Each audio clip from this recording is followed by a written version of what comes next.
celebrating Canada and taking extra care. New to Canada Day celebrations, we have incorporated an operations command center that features all of our emergency services. After heavy equipment falls on people at a weekend market. A Calgary police officer faces new allegations of sexual misconduct. Both the police service and the police association can step up here. Stop hiding behind protocol. Demoted once already, now accused of more disturbing offenses. And summer showdown. Bands sound off ahead of Stampede. CTV Calgary, local breaking news with Alicia Fieldberg. Good evening. The stage is set to mark Canada's 158th year since Confederation. Calgary has events across the city, including free concerts and fireworks in East Village. But as people get ready to celebrate, organizers are keeping safety top of mind days after a dangerous incident at another event. Here's Jordan Canagan. Speakers are being tested and final preparations continue for Canada Day in Calgary. Just a bigger and better celebration than ever. We have our 3 main event sites, including the biggest one here at the Confluence. Smaller celebrations put on by the city will happen at St. Patrick's Island and at Municipal Plaza. The events will include concerts, face painting, activities, food trucks, and more. So between 11 a.m. and 11 p.m. fireworks launch. This site is bustling with all kinds of family-friendly, free activities. There will also be an Indigenous spotlight and powwow area. But the outdoor event comes just days after 8 people were injured at Municipal Plaza. I was just doing all my standing, and I just saw the whole thing collapse. Temporary tents, lights, and screens set up for a Nigerian market collapsed Saturday, sending 7 adults and a child to hospital. We're going to be calling in our general investigation section to conduct a review of the incident and inspect some of the equipment. With summer festival season in full swing, event organizers are taking precautions to protect visitors, from creating barriers to block off roads to weighing down tents from the wind. Canada Day will have a centralized command center for security and police. One of the points that we reinforce and drive home is always to keep an eye out on event infrastructure, but not only that, any hazards. Jordan Canagan, CTV News, Calgary. The big fireworks show will happen at 11 p.m. after the free Sam Roberts concert. They'll be set off from Stampede Park, but you can't watch them there. Prime viewing spots include the Confluence and Scotsman's Hill.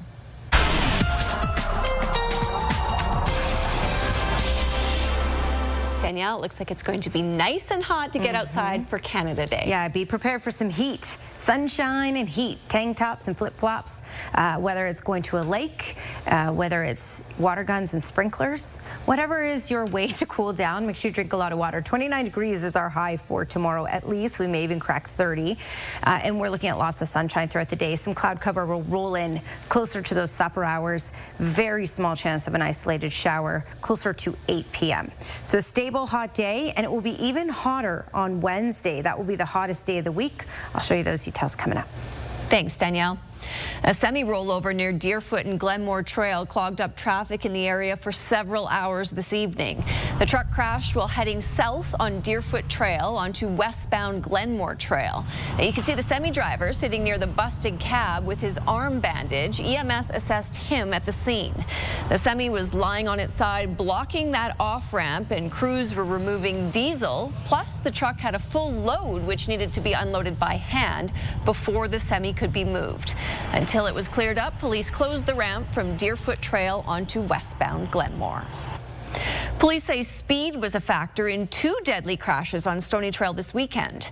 A 25-year-old man died on Stony between Bow Trail and 17th Avenue Southwest. Police say he lost control of his SUV, crossed into oncoming traffic, and slammed into another SUV. He was ejected from the vehicle and hit a sign. He died at the scene. The woman driving the other SUV suffered life-threatening injuries. The other fatal crash happened Friday on the same stretch of Stoney Trail, but closer to 69th Street. Police say a 16-year-old boy died after the car he was driving lost control on the exit toward Highway 8. The vehicle hit a post and caught fire. And police say speed was also a factor in a pileup on Deerfoot Trail last night. It happened just before 6 p.m. on Deerfoot Trail near 32nd Avenue Northeast. Investigators say an 18-year-old man lost control of his motorbike, hit two vehicles, and was thrown. He suffered serious injuries. Police say the teen did not have a motorcycle license. A Calgary police officer who secretly recorded a video while having sex with a woman and then shared it with fellow officers is now facing new allegations of sexual misconduct. Constable Mike Oakhill has been relieved of his duties without pay while he awaits a disciplinary hearing, which was supposed to start today. Oakhill is accused of making sexual advances, engaging in unwanted touching, and using force without consent on the same officer involved in the previous incident. In October, he was demoted for 1 year after admitting to earlier allegations. CPS says no criminal charges have been laid. One legal expert says it raises serious questions about whether the case would have been handled differently if the accused was not a police officer. Victim of the videotaping has been put through hell here. He's a member of your own police service. Come on, both the police service and the police association can step up here. Stop hiding behind protocols and, oh, we can't do this because of rules and regulations and all that kind of. Enough of that. Enough of this. CPS says that it can't comment while the tribunal is in progress, but says the disciplinary hearing shows how seriously it takes these allegations. Oakhill declined to comment on the allegations. Police have now charged a third person with defrauding Calgary nonprofit Bowness Hall out of more than $66,000. 61-year-old Shauna Easthope is charged with fraud. She's planning to run for Ward 1 City Councillor in the fall. Police say Easthope was the chairperson of the business associated with events at the hall. She's scheduled in court on August 6th, along with the others charged in this case. 41-year-old Nathan Michael Mazzara and 40-year-old Joshua Tyler Bretto released a statement denying wrongdoing and accusing police of corruption. Bretto completed a sentence for manslaughter in BC before getting involved with the hall. Dozens of people were forced out of a Northwest apartment building due to dangerous levels of carbon monoxide today. Firefighters were called to a building on Kincora Glen Road. They determined wind blew exhaust from a generator on the roof into the building's air intake system, which then got into some suites.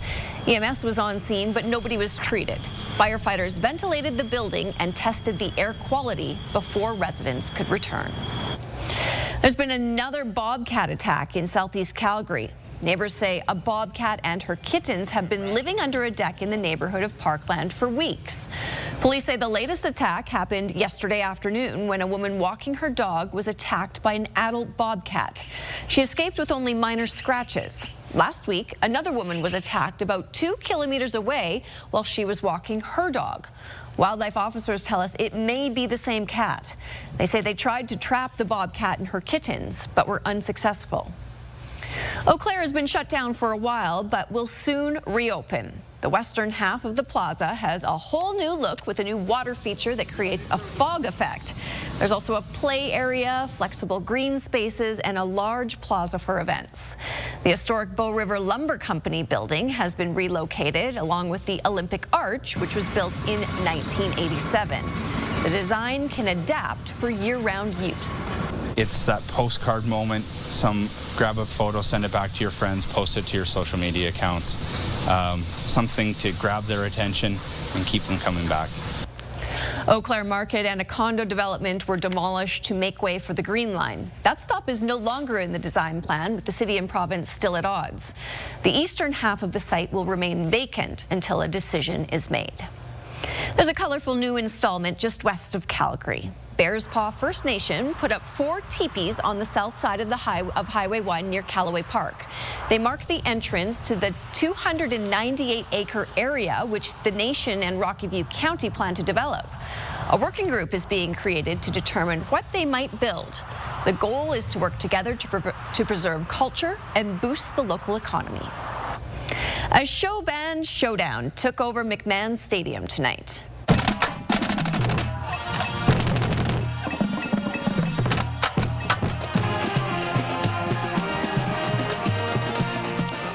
It was a beautiful night as show bands from in and around Calgary performed outside, delivering high-energy shows. It's a warm-up for the Calgary Stampede show band, and the event was kind of like a pep rally for the greatest outdoor show on earth, which is already starting to take shape on the grounds. Rides are being set up and entrance gates have been assembled for the Stampede. The work will continue to get underway for the midway games, concessions, and other attractions. Get them ready until Sneak a Peek night on Thursday. Sneak a Peek early access tickets are available for 3 to 5 p.m. Thursday, and general Sneak a Peek admission begins at 5 p.m. You can go to calgarystampede.com for more information. And the Calgary Stampede Parade is Friday. It begins on 9th Avenue and 3rd Street Southeast, then goes to 10th Street Southwest and loops back along 6th Avenue. The parade has more than 110 entries this year, and if you can't make it in person, you can watch the parade live on TV and online Friday starting at 8:55 a.m. on CTV. Well, the province is looking at ways to tackle aggression in the classroom, but student advocates say they already know what's causing the problem.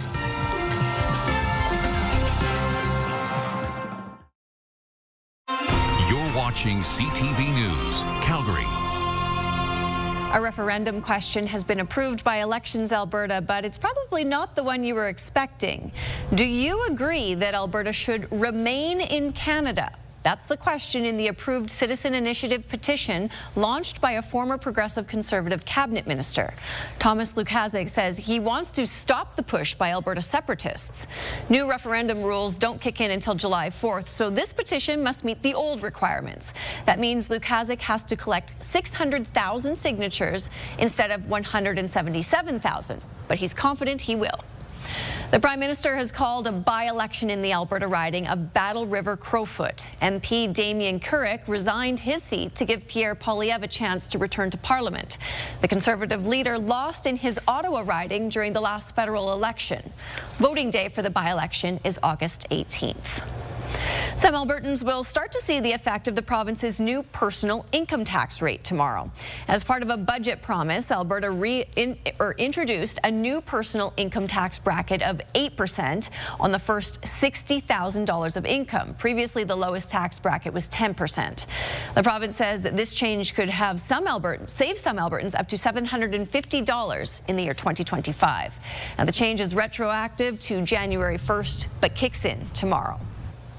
The Alberta government is creating a team to develop ways to address violence and behavioral issues in schools. But some student advocates say this won't get to the heart of the problem. Jacqueline Wilson reports.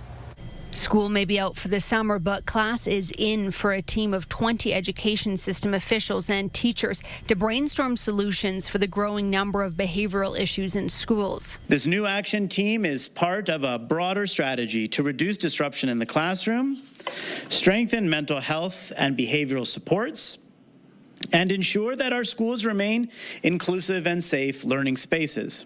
The team members haven't been finalized, but they will deliver a report this fall with the hope new policies could be rolling out right away. Minister Nicolaides didn't attach a dollar figure to the group or say if a classroom size count would be done. We have to look at the resources that we have within the government as well, funding, budget allocations, and determine a path forward that can really work for everybody. The lack of action is frustrating for mom and student advocate Wing Lee. Is confusing because it seems like a make-work project when they need to kick in urgent solutions. We need more resources. We know why classrooms are large. We know why there's overly complex classrooms. We don't have resources in the public education system.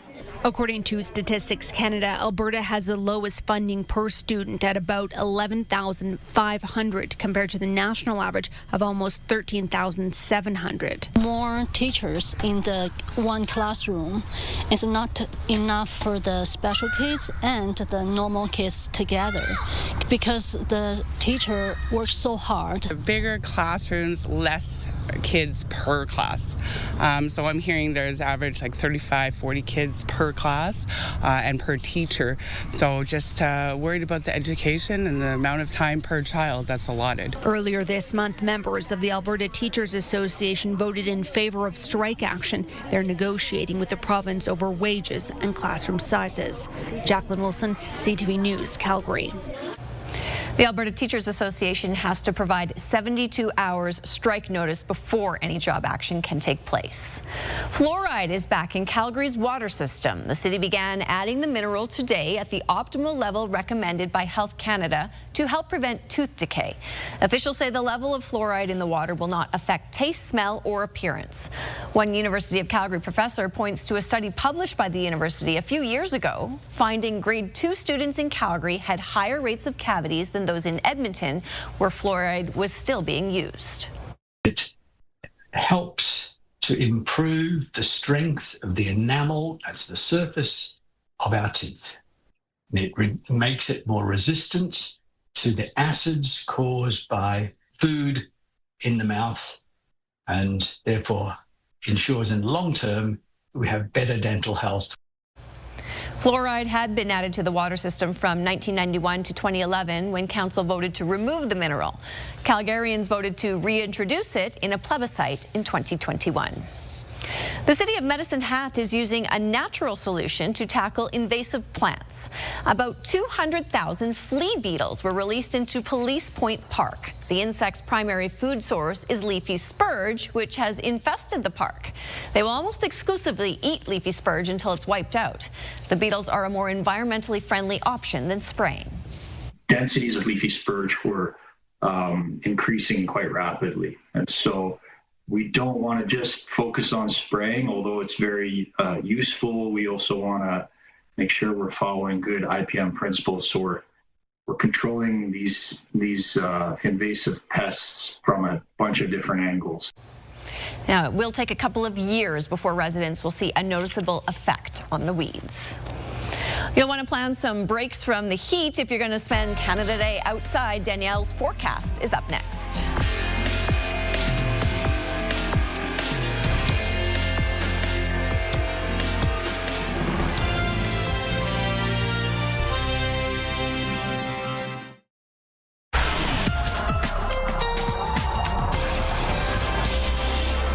Before we get into the forecast, let's check out what's been happening across the country temperature-wise. And really, it's hot everywhere on this map. The hot pocket is really Ottawa in through Montreal, where they got to 30 degrees for today. And if that's hot for you, well, prepare yourself. We will get to 30. Pretty much every community will be in the 30s in southern Alberta by Wednesday, at least. Some communities already have been. Medicine Hat, for example, got to 30 for today. So this is where we have the heat warning in place, and this extends from Foremost, Many Berries up through Medicine Hat, Brooks, Champion, Vulcan, Calgary, up to QE2 and off to the east. This is going to be in place for a few days. So for Calgary, it's a 2-day event, and for areas further to the south, we're looking at a heat event for 3 days. And while Lethbridge is not under the warning, we're still getting into the 30s for Lethbridge as well. It's just the warning criteria is different for the far south. Okay, it's been a little unstable earlier today for central Alberta, quiet mainly in the south, and we're looking at a quiet day for tomorrow as well.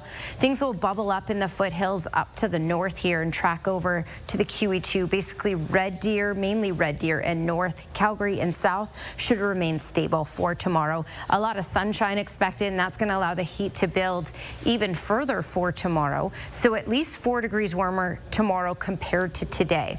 Wednesday, starting off with sunshine, but by 3 in the afternoon, 3-4, we get into the chance of thunderstorm activity all down the QE2. Calgary is in this chance as well, and some of these cells could reach the more severe criteria because we will have excessive heat into the 30s. But in addition to that, we'll have all the other ingredients in place for these thunderstorms to develop and potentially intensify. Okay, 29 degrees is the high for Calgary for tomorrow. Just a small chance of an isolated shower in the evening hours by about 8 p.m., but a beautiful day for the day. And then Wednesday, much of the day sunny, but by 3 in the afternoon, we get into the chance of showers and thunderstorms. And check out that high, 30 degrees. That will be the hottest day of the next 5, and in fact, the next 10 days. 25 degrees, so more reasonable and closer to what we had today by Thursday.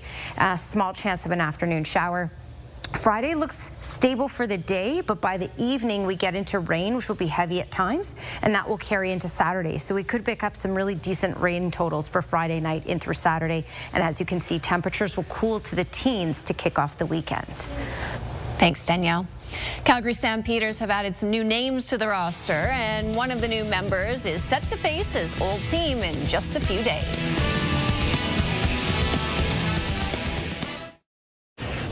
The Northwest community of Montgomery is ready for the holiday tomorrow. A chalk art festival began late Saturday afternoon. About 50 people, some working in teams, worked to brighten the sidewalks. The theme was Canada Day and Life on the Bow River. There were different categories, from elementary school students to adults, and artists competed for cash prizes. The Calgary Stampeders have had a lot of injuries in their first 3 games, so the Stamps signed a couple of veterans. Glenn Campbell reports. Adam Bighill is a future CFL Hall of Famer. He's a 3-time Grey Cup champ and a 3-time CFL Most Outstanding Player. Now he's a Calgary Stampeder.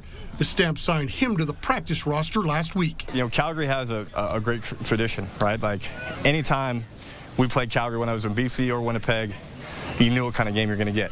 It's a hard, tough-nosed football game played the right way. You know, this place has a great tradition, and it started a long time ago, and that's still here today. So, I mean, that's something I really like. Bighill isn't ready to suit up just yet. He's still recovering from a season-ending knee injury suffered last season. But Bighill feels he's getting close. For me, it's, you know, I think just slowing myself down and letting the trainers kind of lead, because I do want to get out there and do as much as really I want to. But, you know, they're kind of making sure we just check the boxes, right? So, you know, I felt real close. With all of his experience, the Stamps feel Bighill will really be able to help the team.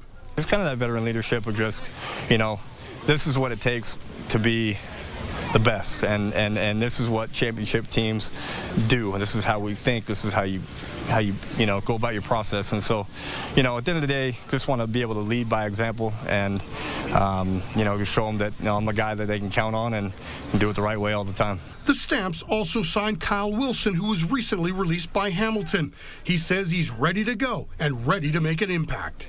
Good player, instinctive, you know, hard worker, hard playing, tough, you know, aggressive, so that's for sure what you're going to get. Wilson says he was surprised the Ticats released him and admits it gives him even more motivation. Even before, I played with a chip on my shoulder, so that just really added fuel to the fire. Glenn Campbell, CTV Sports, Calgary. And Bighill admits it's going to be strange when he's on the sidelines against his former team, the Winnipeg Blue Bombers, on Thursday night in the first ever Stampede Bowl. Thanks for staying up late with us.